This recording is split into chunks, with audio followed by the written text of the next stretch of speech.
Salam sehat sahabat Kencana Medika, bertemu kembali dengan saya Dr. Agustinus. Hari ini secara khusus saya akan berbicara tentang hepatitis. Menyambut Hari Hepatitis, kita akan berbicara seputar liver. Apa itu hepatitis?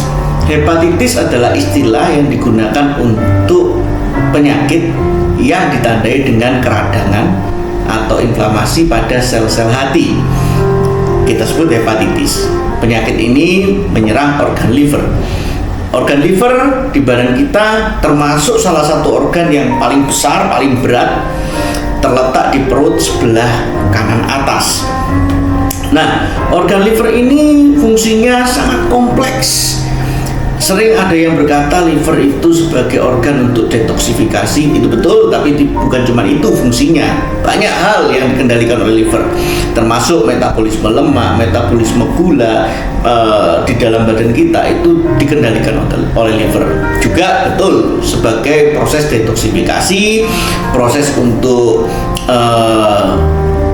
pembuangan daripada limbah-limbah yang larut lemak di badan kita.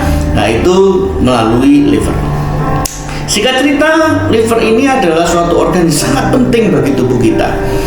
Dan uniknya, liver ini sebetulnya adalah suatu organ yang mempunyai capability untuk regenerasi. Jadi tidak banyak loh organ dalam tubuh kita yang bisa regenerasi. Otak kita tidak bisa regenerasi, jantung kita tidak bisa regenerasi, ginjal kita tidak bisa regenerasi. Artinya apa? Artinya kalau mengalami kerusakan, ya kerusakan itu akan permanen dan cenderung untuk menurunkan fungsi organ itu secara berkala, semakin lama semakin rusak. Namun berbeda dengan liver. Liver kita mempunyai fungsi regenerasi, dia mampu untuk memperbaiki diri. Nah, liver kita itu juga bisa mengalami kondisi yang buruk, ya.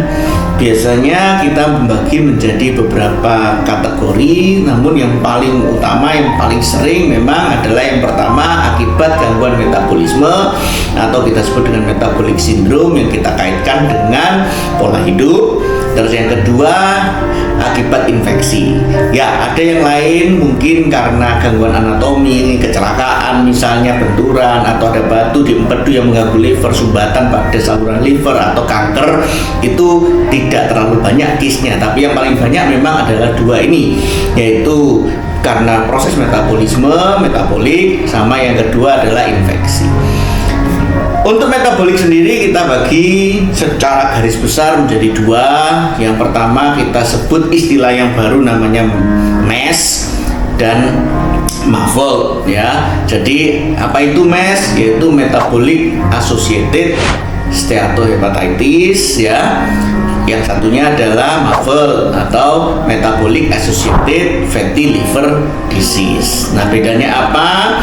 Bedanya kalau yang MES ini cenderung progresif, cenderung bisa menimbulkan kerusakan yang berat dan bisa berakhir kepada suatu kondisi pengerasan liver atau fibrosis pada liver yang sering kita kenal dengan istilah sirosis. Tetapi kalau yang MAFLD biasanya sih cenderung untuk ringan atau biasa kita sebut dengan fatty liver, kan gitu ya.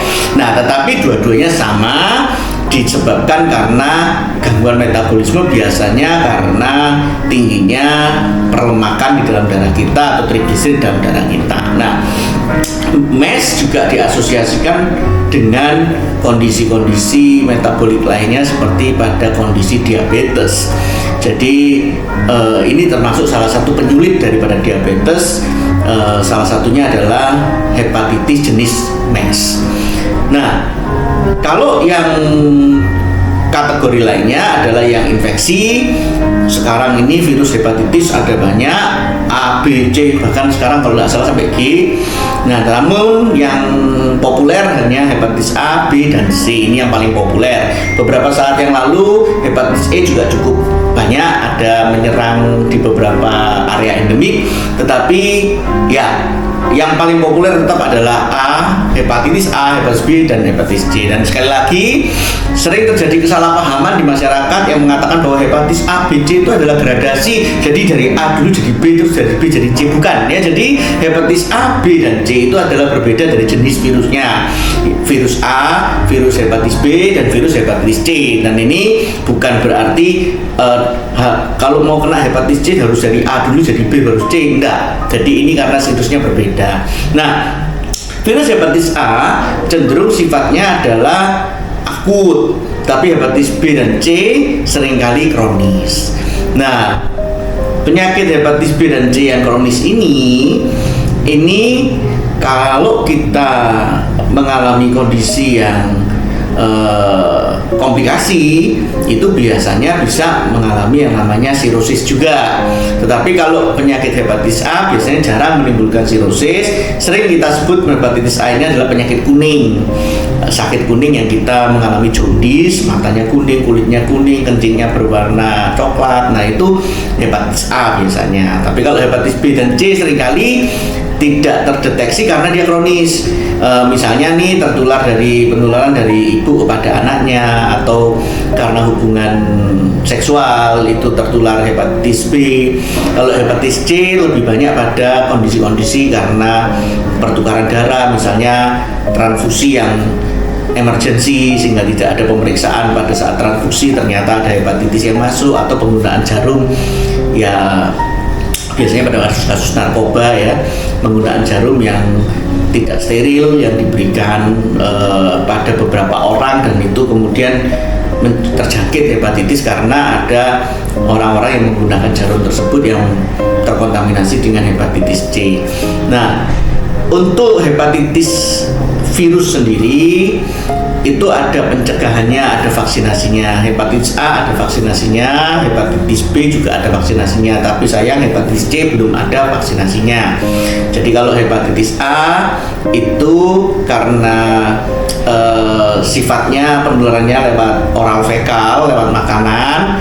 Jadi hepatitis A ini juga vaksinasi ini diindikasikan pada orang-orang dewasa muda yang terutama kita hobi untuk kulineran yang mungkin ya kurang bersih.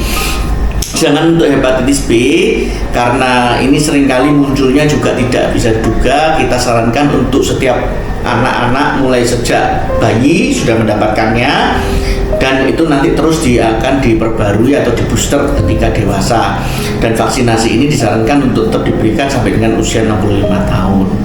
Nah, untuk memperingati Hari Hepatitis, saya mengharapkan sahabat sekalian paham tentang sedikit banyak penyakit liver, dan ingat, Tuhan kasih kita liver, organ yang penting, bisa regenerasi. Kalau sampai rusak berarti itu sayang sekali, karena suatu organ yang bisa regenerasi sampai bisa rusak. Dan kalau sudah rusak, nggak sama dengan ginjal. Kalau ginjal itu ada solusi seperti cuci darah, tapi kalau liver kalau rusak biasanya fatal, karena kita belum punya mekanisme cuci darah untuk liver, sehingga kalau memang ada kerusakan dari liver ya biasanya kalau pada usia muda disarankan untuk melakukan transplantasi hati. Nah, tapi kan kita tahu transplantasi bukan sesuatu yang simple prosedur atau prosedur yang mudah. Prosedurnya rumit, membutuhkan biaya yang besar, dan pasca transplantasi juga pengobatannya panjang. Jadi membutuhkan obat-obatan supresan yang cukup panjang, dan itu juga berdampak juga bagi kesehatan kita secara umum. Jadi secara prinsip liver kita ini penting, tidak bisa tergantikan, dan kalau sampai rusak menggantikannya menjadi sulit. Karena itu pencegahan ini penting. Pencegahan yang nomor satu untuk mencegah liver kita mengalami kerusakan akibat metabolik, penting kita perhatikan. Yang pertama adalah jangan sampai kita mengalami diabetes, olahraga teratur, mengatur pola makan yang baik, sehingga trigliserid kita tidak tinggi, gula darah kita tidak tinggi, dan itu akan membantu kita untuk memelihara liver kita. Sekaligus juga pola-pola hidup sehat yang lain, pola-pola hidup yang tidak sehat yang lain seperti alkoholis, mengkonsumsi alkohol dalam jumlah yang cukup besar, apalagi itu sering menjadi sesuatu yang reguler, itu juga sangat merusak untuk liver kita. Dan kalau ini kita biarkan, berpotensi untuk liver kita itu pelan-pelan rusak dan mengalami fibrosis, mengalami kondisi kegagalan liver, dan itu fatal dan itu mengancam jiwa. Dan khusus untuk yang hepatitis virus, saya menyarankan untuk bisa mengupdate apakah kita masih punya antibodinya dengan melakukan pemeriksaan darah. Antibodi terhadap hepatitis A dan hepatitis B itu bisa diperiksakan, dan kalau bagi mereka-mereka yang belum punya atau antibodinya sudah sangat minimal, diskusikan dengan dokter Anda apakah sahabat sekalian membutuhkan booster atau penambahan vaksinasi ini.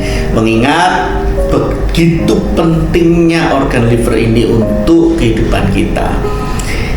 Demikian sekilas tentang liver, tentang organ hati yang penting yang bisa saya sampaikan pada saat ini.